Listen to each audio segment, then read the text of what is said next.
Langston Hughes spread the news of a mother's blues. We believed it took a mother to nurture a son, a village to raise a child, a father for added guidance, protection, and smiles. All the while, Langston Hughes spread the news of a mother's blues. Because her life son ain't been no crystal stair. She's black. Or brown, with kinky hair coiled and tightly wrapped like perseverance's grip and choking out despair. My climb, my ascent on life's staircase, meant to inspire nerve and serve as fodder for your intended greatness. Through the darkness, and life for me ain't been no crystal stair, breaking generational curses with candid conversations. Yeah, talk is cheap and life is hard. But we kin folks, kin folks, kin folks, kin folks, kin folks, kin folks.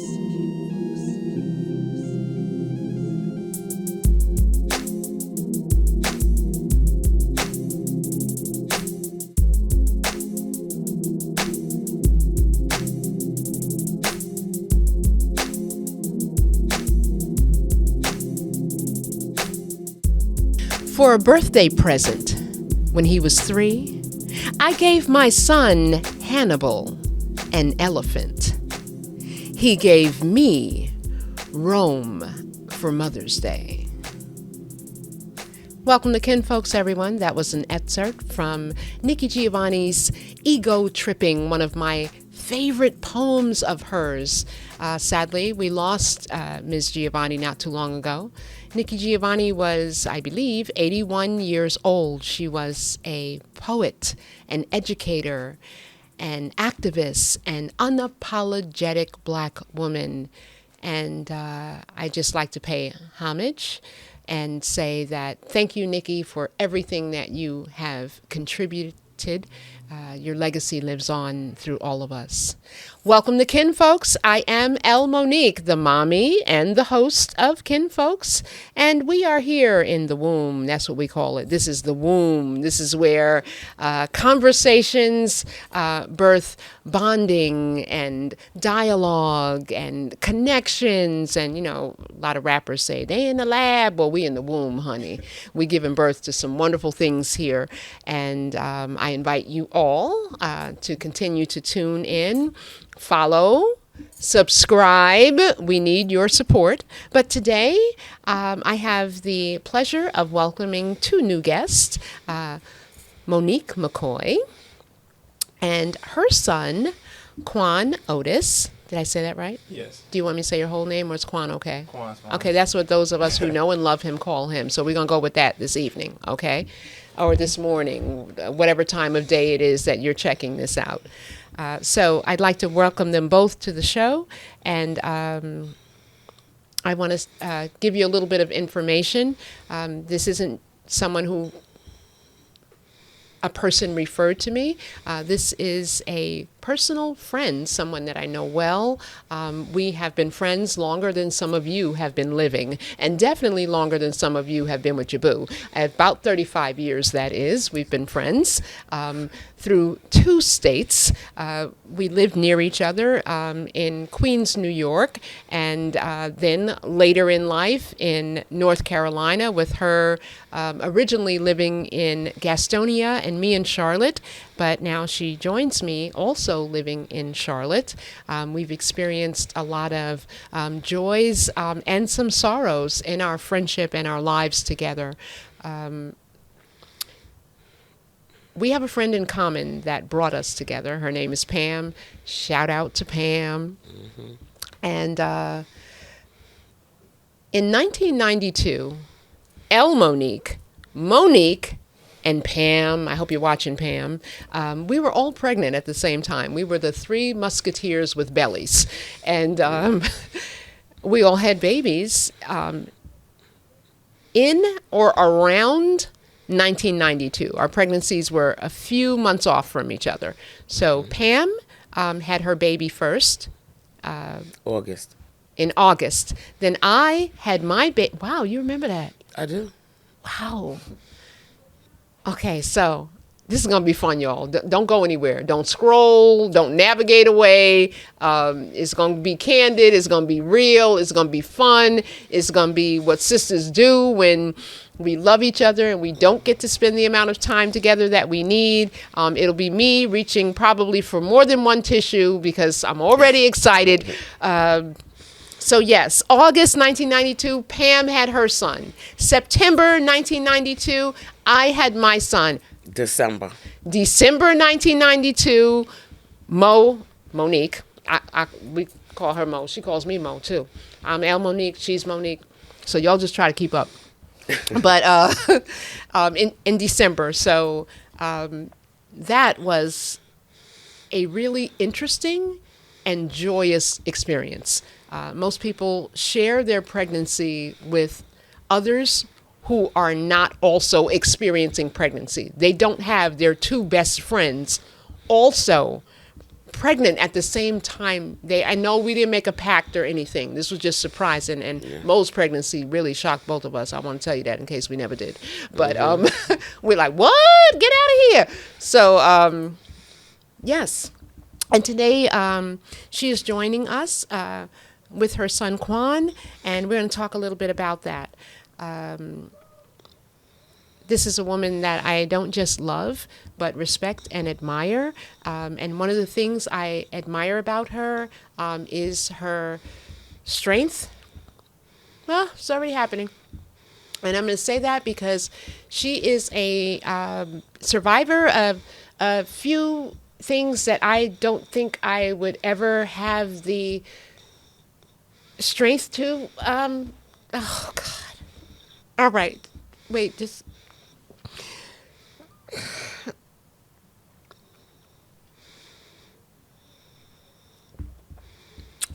Hell, I've been through so much stuff. I'm trying to figure out which thing she crying about right now.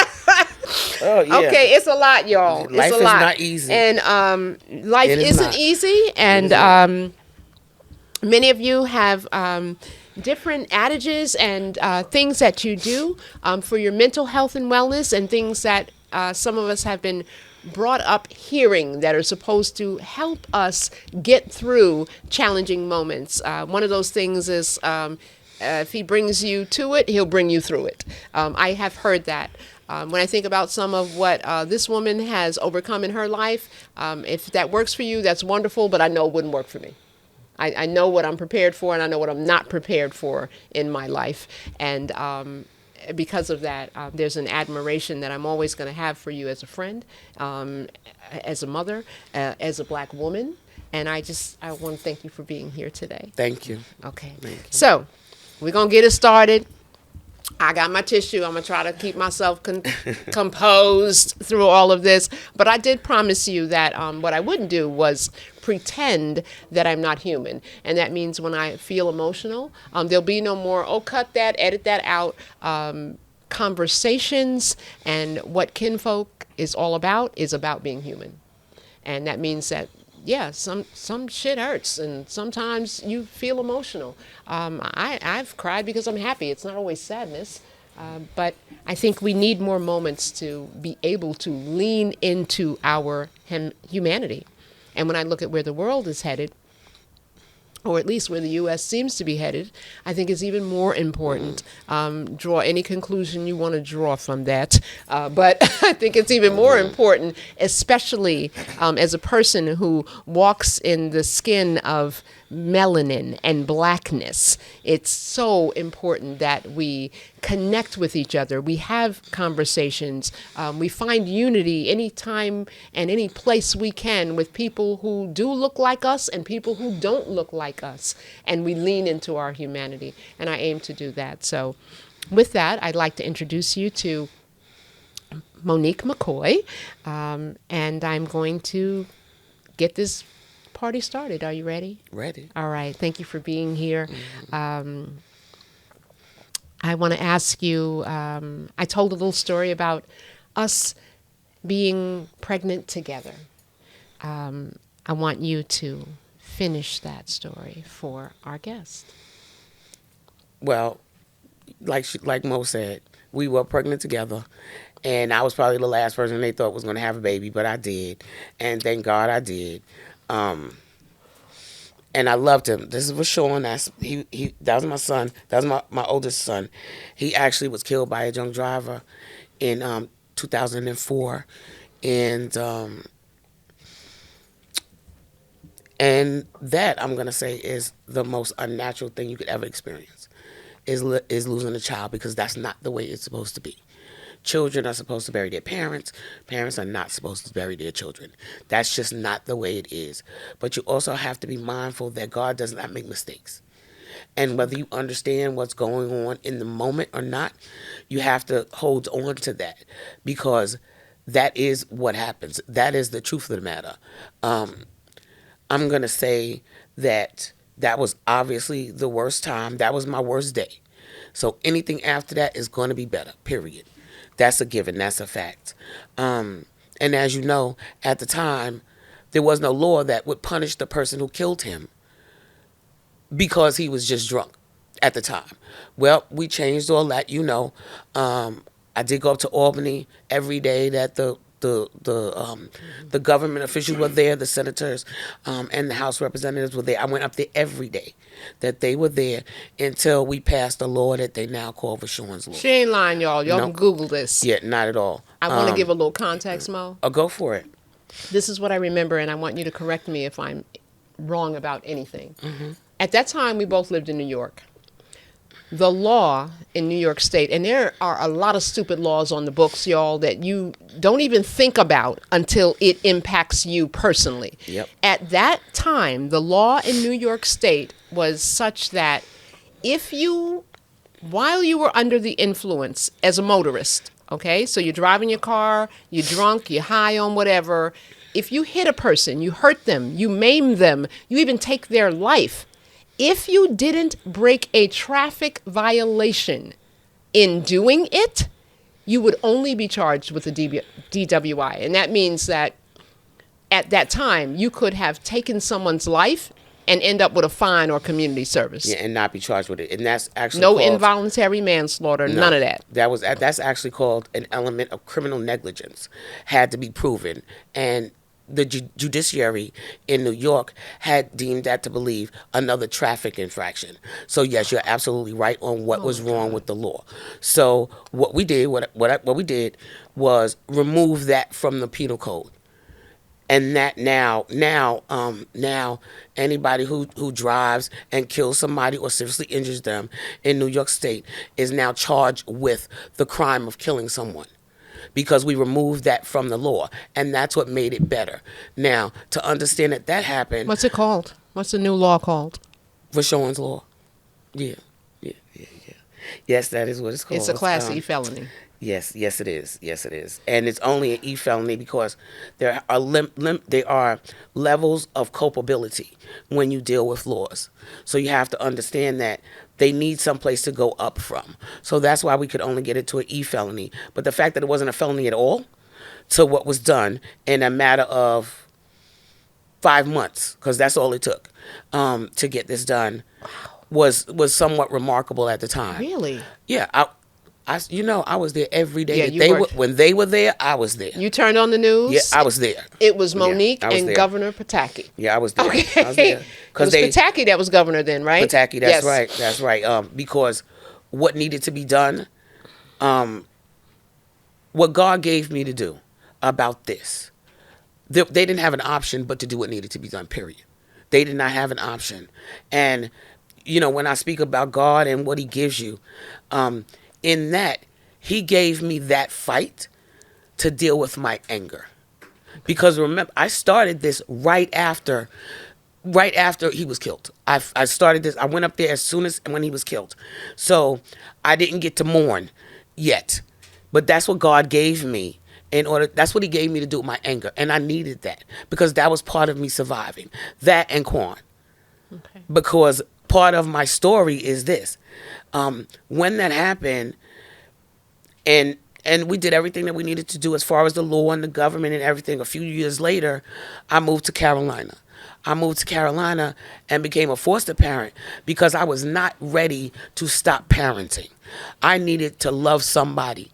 I needed to be somebody's parent. Wait, It was I snatched gotta away stop from you me. right there. I'm sorry. You're telling me you lost a child in a most heinous way, but your instinct, even through that loss, was, I need to continue parenting. I have more love to give. Yes, that's exactly what it was. So you didn't, because I would not have been surprised if you had said, I didn't have that capacity, that after this, I didn't want to. Sometimes when we are hurt, we just want to be as far away from anything that even looks like what caused us the pain, that it's like surprising that you could lean in and say, you know what, I'm going to be a foster parent.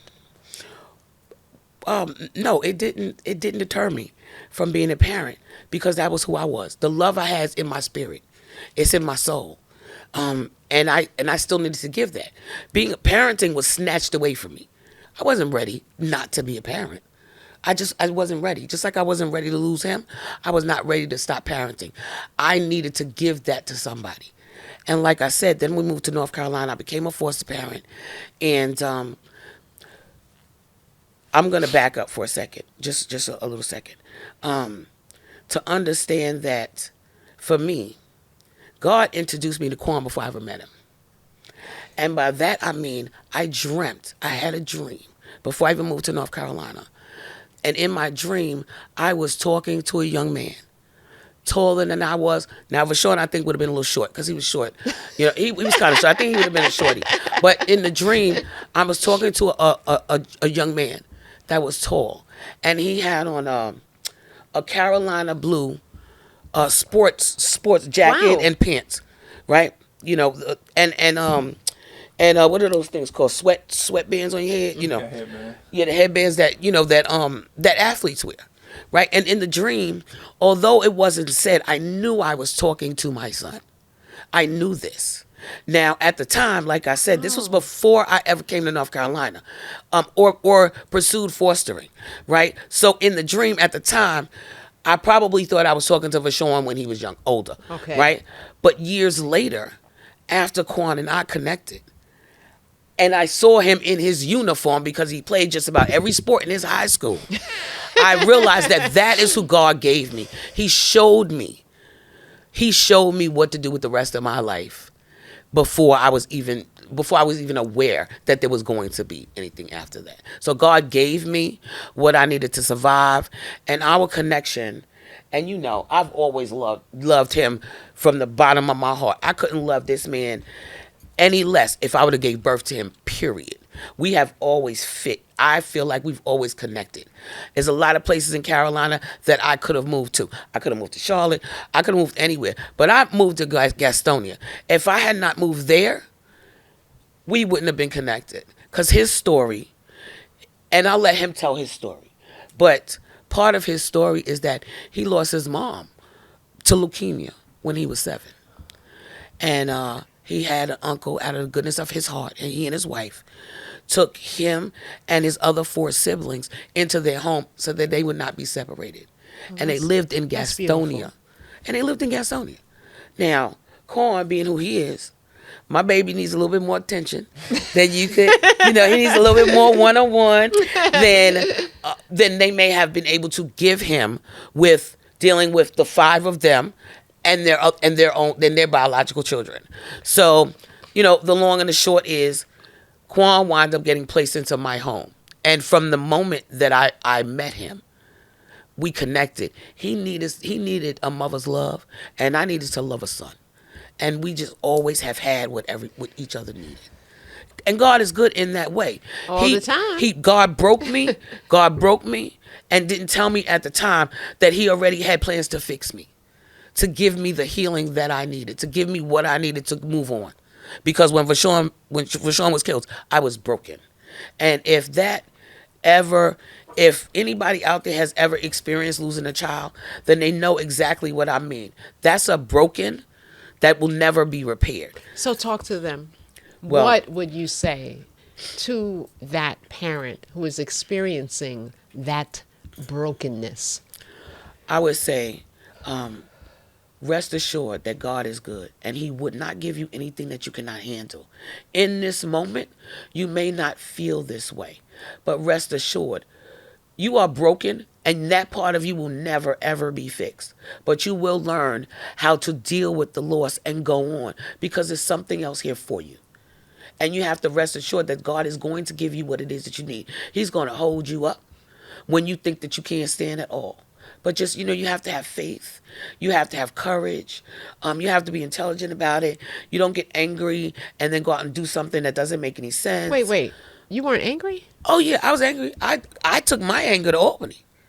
I had something to do. Okay, What I'm okay. saying is a lot of people, when these things happen, they're so hurt. They may go out and do something that's detrimental. Okay. Okay. Something illegal, something that's going Self-harming. to, yes, that's going to be self-harming. And that you don't want to do. Okay. Because God is good. He's going to carry you. He's going to walk with you. Matter of fact, he's going to carry you when you can't walk at all. And I'm going to say, one day, you will not cry as much. Don't think the hurt is ever going to go away because it's not. It just is, it's always going to be part of you. But you have to have patience and faith and understand that one day you will not cry as much. You will begin to cry in laughter and happiness and know that you are blessed to have had your child for as many days that God gave him to you. And you have to hold on to that. That has to be what it is that's going to carry you forward. And that's really all I can say. Other than that, I am sorry for your loss, and I sympathize with your hurt. Just rest assured, it'll be okay. It'll be better one day. That's what I would say. That's what I would say. Mo, don't do that. Don't. It's okay. It's okay. It's okay. Okay. It's okay. Yeah. I'm sorry. Yeah. This is probably not very cute right now. It's I am. This ain't the first time we've cried together. Even no, it isn't. But I wasn't prepared for my own emotions today. I will say that. I bought tissues for them, y'all. They haven't even taken one. That was a lot. Woosah.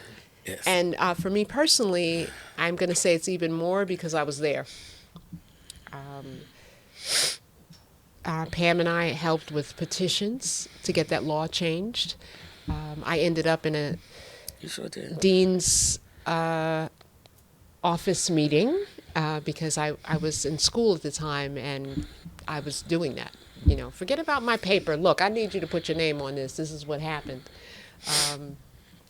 And in the beginning, that healing that you spoke of about it will get easier. In the beginning, we would go back to the site of the accident every year. That street has been renamed. What is the street's name now? For Sean Philip Aline Memorial Boulevard. Yes. So we would go back, and it wasn't a sad, downtrodden kind of event. It was a sad situation that brought us together. But what we did when we came together wasn't necessarily so sad. So there might be some candles lit. Someone might sing a song, do a poem, say something. And I remember the year when you said, no, I'm good. I don't have to. What that fulfilled in me, I am ready to move on with the next chapter of my life. And I felt really proud of you for having found the type of healing that allowed you to do that. And again, I just thought, I hope I never. I know who I would lean on if I ever did have an experience like that. But I don't feel like I feel tearful just thinking about, I don't think I'm that strong. I don't think I could ever.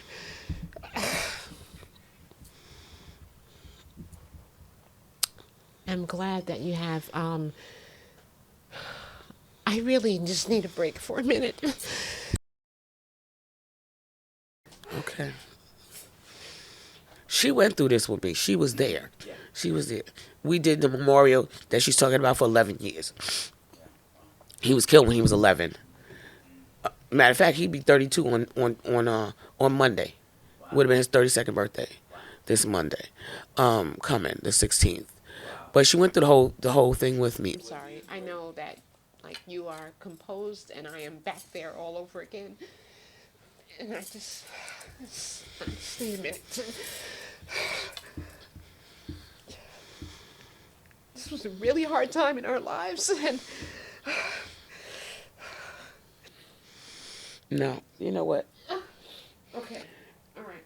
We all survived, and it was hard on all of us. We all survived. You know, God is good. God is good. He holds you up. You know, I know you probably ain't lived this in a minute. It's been a minute since you relived all of these really has emotions. It is. But we did the memorial for 11 years. He was killed when he was 11. And as a matter of fact, he would have been 32 on Monday. Would have been his 32nd birthday. Yes, and he was killed when he was 11. And we went through all of this. And I was just remembering that I was given a speech with the city council. And at that point, I was all speeched out. I mean, it was just a lot. And you were helping me. And you actually wrote something for me to speak to them. And one of the questions you asked me was, what's the last thing that he said? And I told you the last thing he said was, I'm going now. And in the speech that you wrote for me, that I spoke in front of the city council, it said, the last thing that my son said to me was, I'm going now. I just didn't know it was going to mean forever. And that was probably one of the most emotional moments in any speech that I have given in all of that time that this had happened. And I wanted to thank you for that, for caring. I want to thank you for caring today, for just not forgetting what it was and what it meant. And I appreciate you for that. I really do. I love you. I love you. We go 35 years back. I love you to pieces. I love you too. I love you to I pieces. don't even remember writing that. You did, and you did. And it was one of the most emotional moments in any speech I had ever given. Because you asked me for something real, and you gave me something that was even more real. The words that I needed to say. And I appreciate you for that.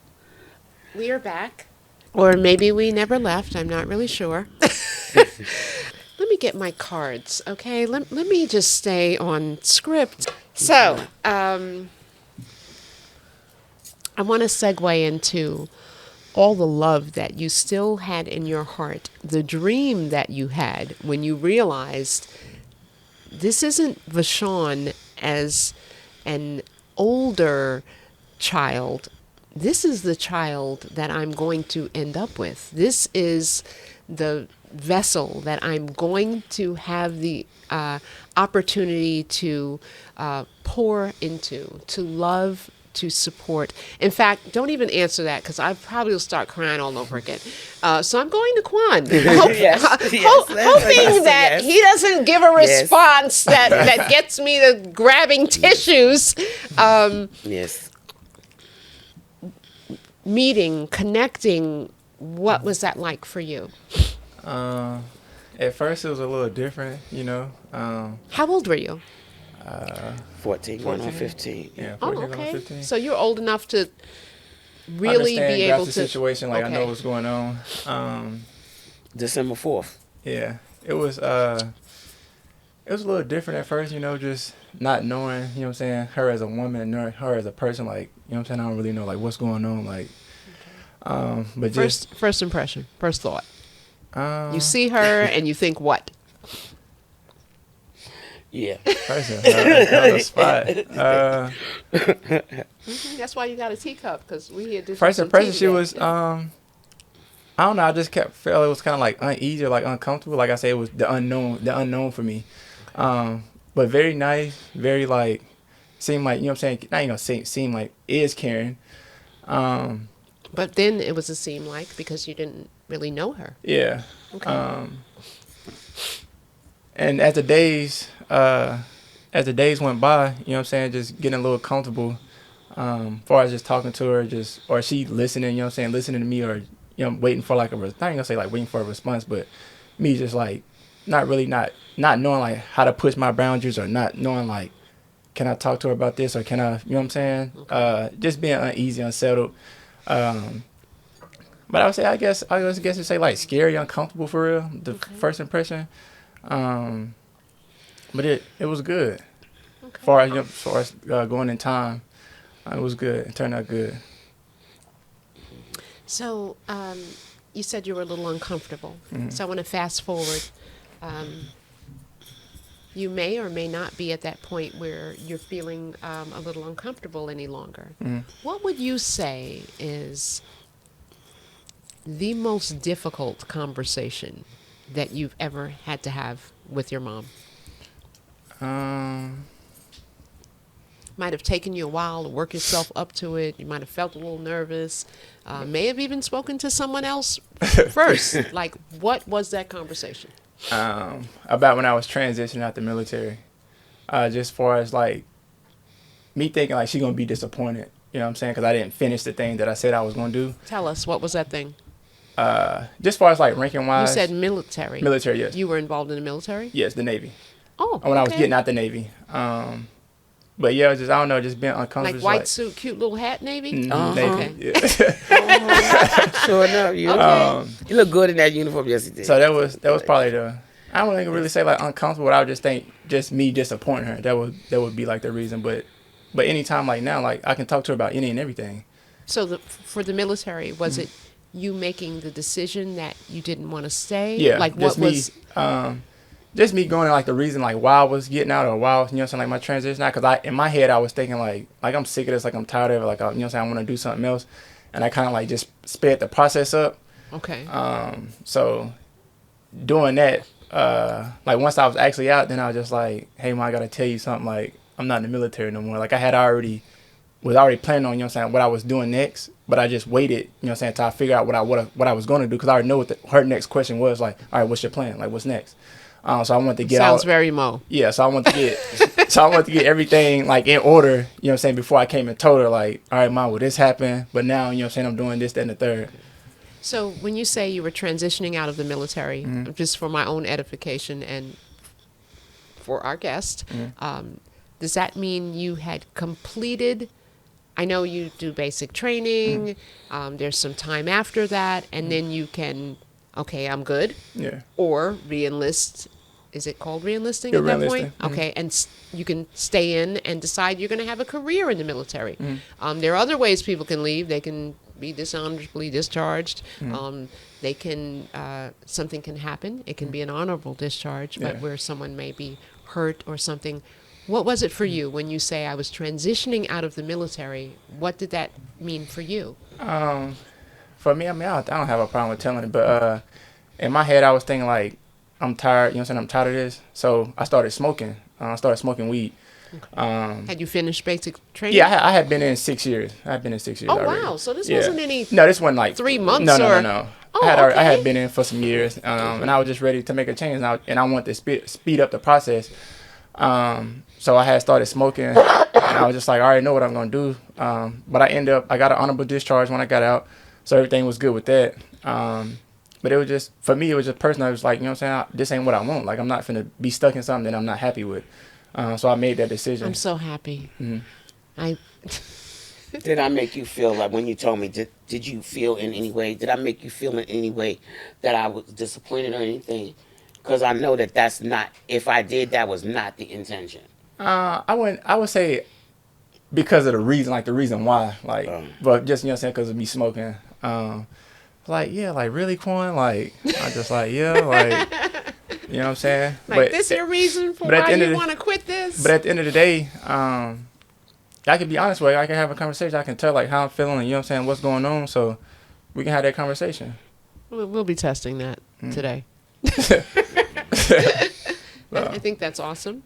And I'm glad I asked you the additional question so you can give some context. Yeah.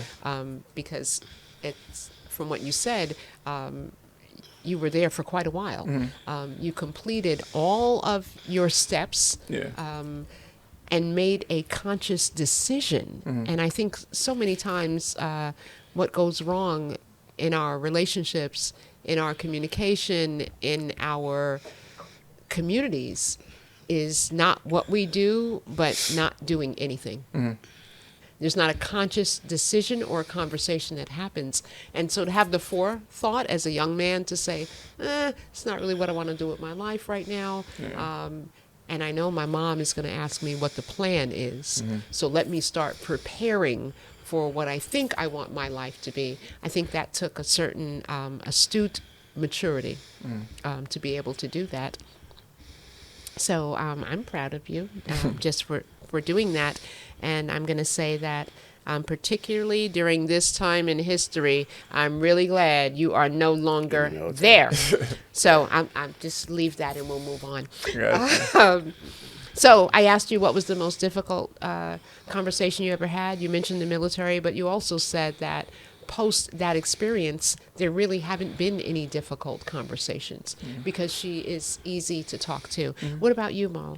Has there ever been anything that was difficult for you to be honest and open up and share with your son? Anything? Like, does he know what we did when we were 19 and a half? No, I'm just joking.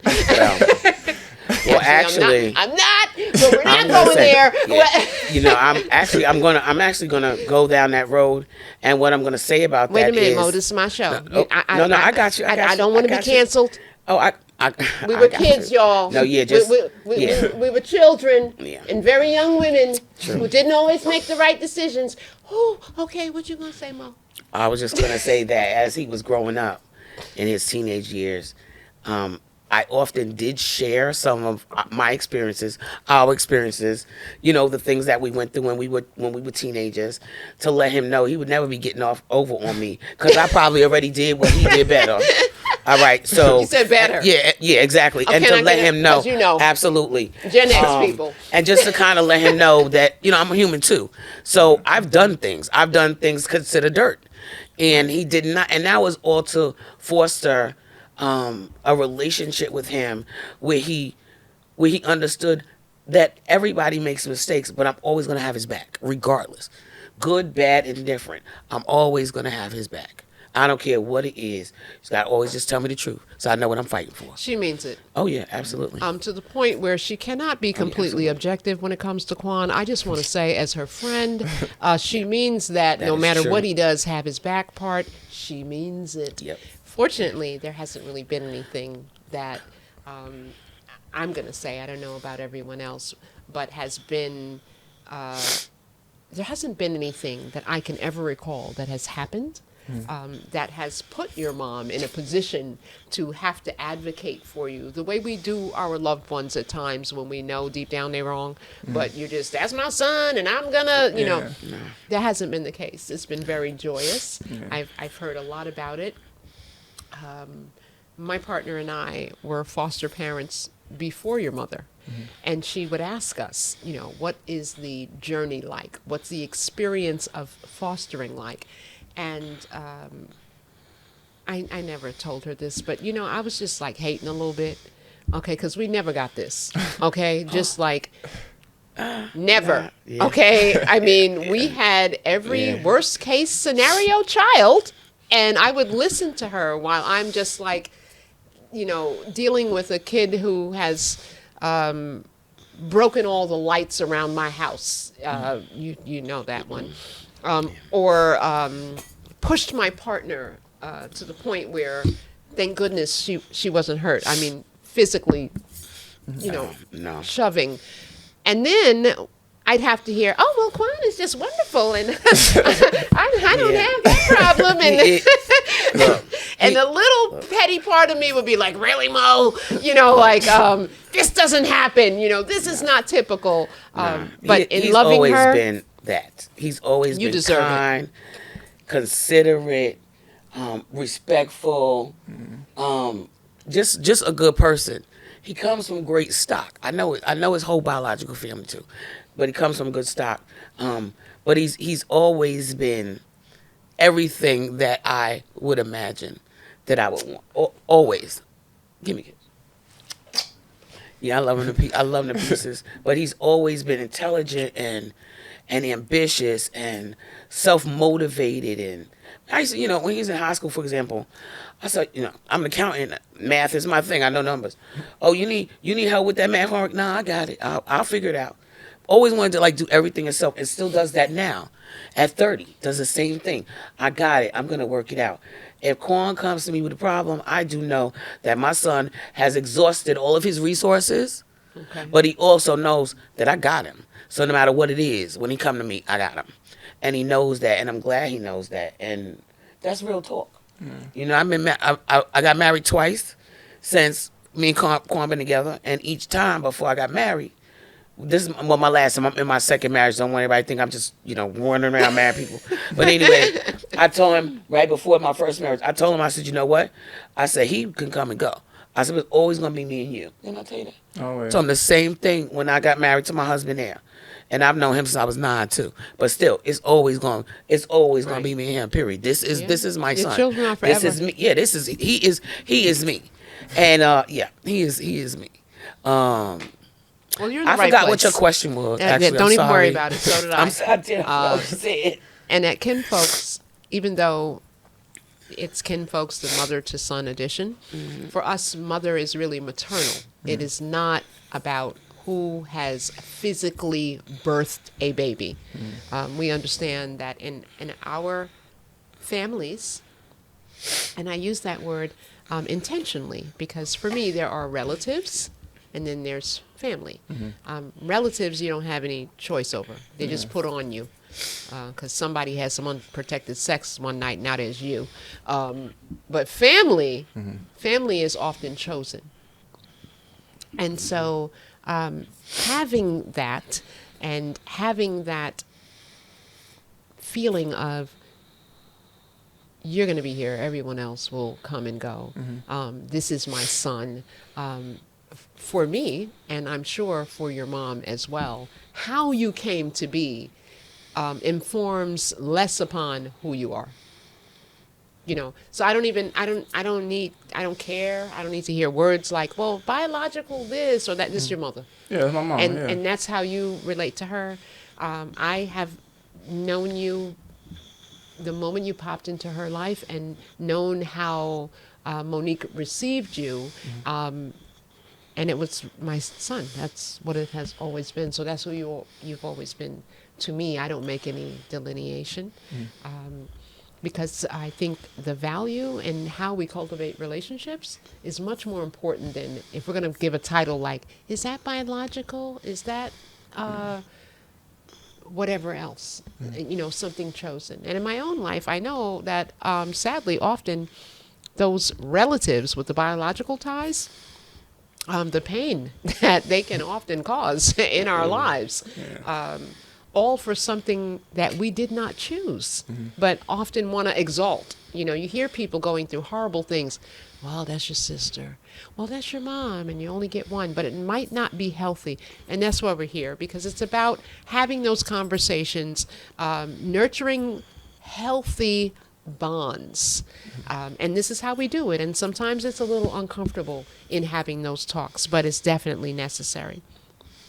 So you said you haven't had any conversations with your mom other than exiting the military that were really challenging for you. So let's get to something a little more spicy. All right.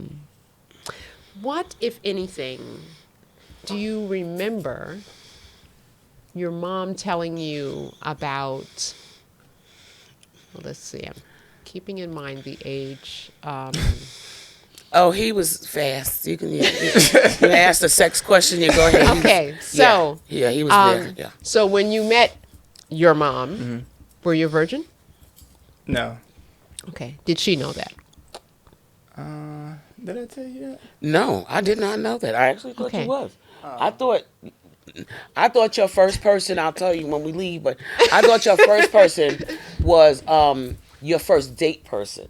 If you know what I'm talking about. Okay. I thought that was your first person. Oh, no. No, I didn't know. But I'll tell you.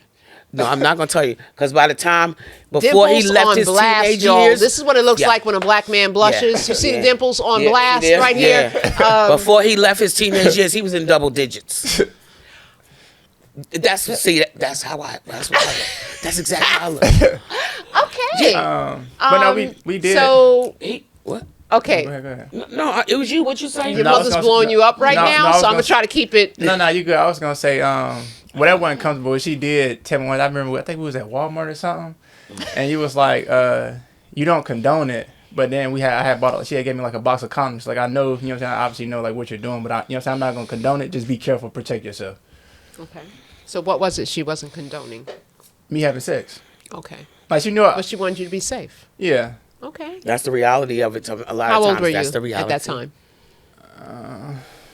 I had to be with like 15, 16, maybe Okay. 16, something like that. 16, So at the time that she's giving you the condoms, it's like, I don't really want you to have sex, but if you do, I want you to be safe. Yeah. She's giving you the condoms. Are you sexually active at that time, though?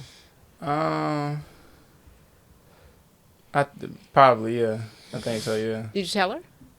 No. I mean, you just said there's nothing you could talk to her about. That Yeah, you but couldn't talk to her about. I mean, yeah, but still, I'm not just Uh-huh. gonna come in like, oh, Uh-huh. I just, you know what I'm saying? Nah, I ain't So- doing that.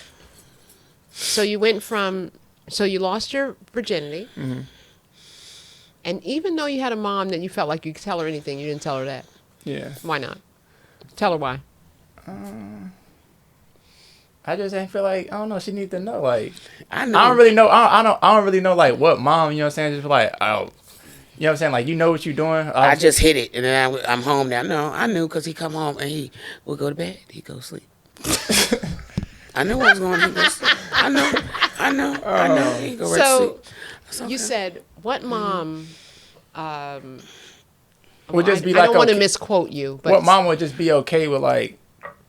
Obviously, at that age, like I'm not just gonna be like, oh, mom, I just went out and had sex with such and such, such and such. This the mom. Oh, This the mom. Now again, like I the don't know. condoms, I don't think it means that you want your children to have experiences that you don't think they're prepared for yet. But I do think that you want to know. You want them to come to you. Yeah. So you might not, just like your example was perfect with the condoms. Okay, I'm not condoning this. I don't want you to do this yet, but yeah, I know it's gonna happen. yeah, Like, yeah. Look at him. Of course, But mom's no, gonna I give it to didn't. him. I didn't. You know they was. No, I didn't just He come out and always just tell been her cute. like I didn't just come and tell like you know what I'm saying I was doing it. I'm pretty sure she knew or she assumed. She knew like what was going on. Did you have any conversations with her at all that had to do with sexual experiences? Even if so, you assumed she knows I'm doing it. Okay. How do you identify? Who were you doing it with? What you mean? Heterosexual. How do you identify? Like girlfriends or just? Yes. Oh yeah, like girlfriends at the time. Okay. So you would identify as A being straight male. Okay. So you were dating at the time? Yes. Like, so she's already seen, okay, there are girls in your life, okay? She knows that you are an adolescent. You're at a typical age, honestly, from what you said. What other conversations? If you didn't tell her, okay, I'm no longer a virgin, now you are engaging in sexual activity and experiences. Did you have any conversations with her about that at all? Anything? I don't think, did we? I don't think so. Well, Oh, I don't remember. I don't think so. What do you remember, Mo? we had a conversation. I said to him, I said, well, and this was kind of early on, and I was like, well, I was talking about, and this is kind of when we first connected. I was like, well, you're 14 years old, if you feel like you gotta, handle your business, just lock the door. He was like, nah, I don't have to get down like that. No, I don't think you know. I guess, that was the first hint that he was already active. I guess I should have actually realized that, but he was like, nah, because that's natural. Okay. Masturbation is natural. But he was like, nah, I ain't got to do that, nah. I was like, okay, well, all right, fine. All right, bitch, just letting you know, you don't got to be ashamed, it don't have to be a problem, blah, blah, blah. Nah. He was like, no, I'm good, no. That's okay. Let me leave it alone. That's how I leave it alone. Yeah. But, he's always been a good That's man. awesome. Always. Okay, so I got to ask you a question because I've had this conversation with my sons also. And I believe like your mother. I think that number one, I know it's the safest sex you'll ever have. And number two, I too believe it is natural. Now, I don't believe that. I know that.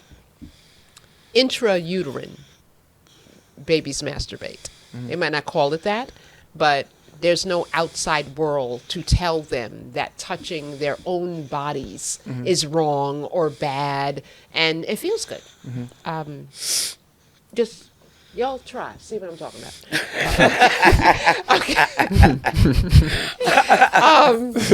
She ain't lying. Okay. And if you're a woman, take your time. You'll get it. And I say that because in our society that is very patriarchal, there's not a lot of looking down on young men coming into their sexuality and masturbation being a part of it. Young women, on the other hand, and we're also different anatomically. And this is my nice way of saying it takes a little more. We're not encouraged to explore our bodies. Guys may not be encouraged, but they're not discouraged. So it's a little different for us. And I've had similar conversations with my sons because there are a lot of myths out there. And a lot of those myths are cloaked in shaming, making you feel bad. I remember saying to one of my sons, I'll make you a deal. And when you hear any of these myths, I will pay you. So when someone tells you, oh, don't do that, you know you're going to go blind. That was a thing. Okay. You'll go blind. You'll never be able to have babies. Hair will grow in the palm of your hand. These are the things that young men used to be told, often cloaked in religious ideology many times. You know, that's not okay. And I would tell... that is so sad. I would tell my sons, when you hear that, let me know. You know, I'm going to give you whatever amount of money. This is a myth. When I said it to them, they thought it was crazy. Like they couldn't even imagine. And one of them, who was about 9 at the time, talk about a shocking moment, he looked at his own hands and he said, well, I know this isn't true because I don't have any hair in my hands and I touch myself every single day. He was about 9 and I was like, That's oh, funny. That's funny. let me try not to make a face right now because I want him to talk. I'm like, every day? Really? Yeah. And That's he said, funny. yes, sometimes 2 times a day. And I'm just thinking of what therapist I'm going to call right now. Jesus, he's 9 and he's a serial masturbator. That's funny. Oh my goodness. So there was a little disconnect. This is why we got to have conversations, y'all. There was a little disconnect in our conversation. I said, touch yourself. He interpreted that to mean, well, if I'm taking a bath, I'm washing, and that's what he was referring to. He takes a bath once, sometimes twice a day, and yeah, I'm touching myself, I'm washing up, and I'm like, I was trying not to, I was like, oh, Jesus. That's not quite what I meant. It's a little different kind of touching. And then said to him some of the things that you said. You know, when you get a little older, you'll see what I mean. It's healthy. It's okay. I just want you to be concerned with privacy and appropriateness. I don't, we're at the dollar store, please don't just, you know, whip it out at the register. And but in your room, that is okay. So I'm glad that you had that experience as well. So you didn't tell her, okay, I've been deflowered. But was there anything that you did tell her or wanted to know when it came to sexual health and wellness?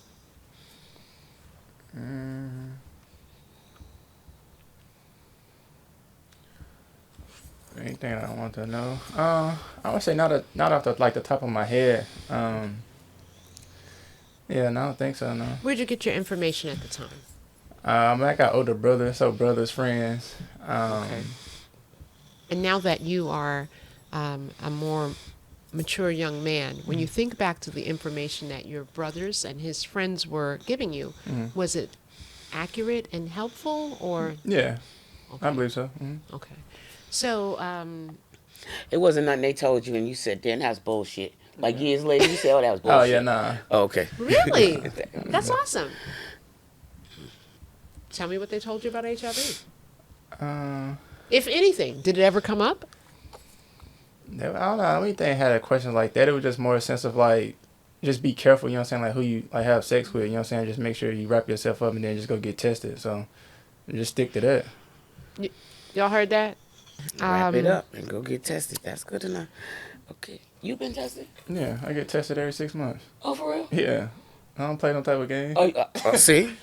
See, I told you he's always been smart. I told you that. I told you. You hear that?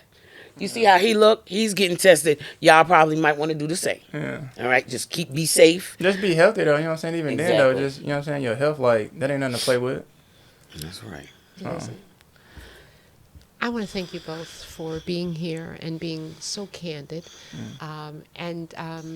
and putting up with me and all my emotions through all of this. I hope it's been a good experience for you. It's been wonderful for me, and I know that you have given something to our viewers that will buoy them during times of adversity and comfort, and evoke a couple smiles. So I just want to thank you both, Monique and Quan. Thank you for having us. Thank you. Yes, please do follow, subscribe. Asada Nairobi, I love you, baby. This is Ken, folks. I am El Monique, the mommy and the host, and I will see you next month.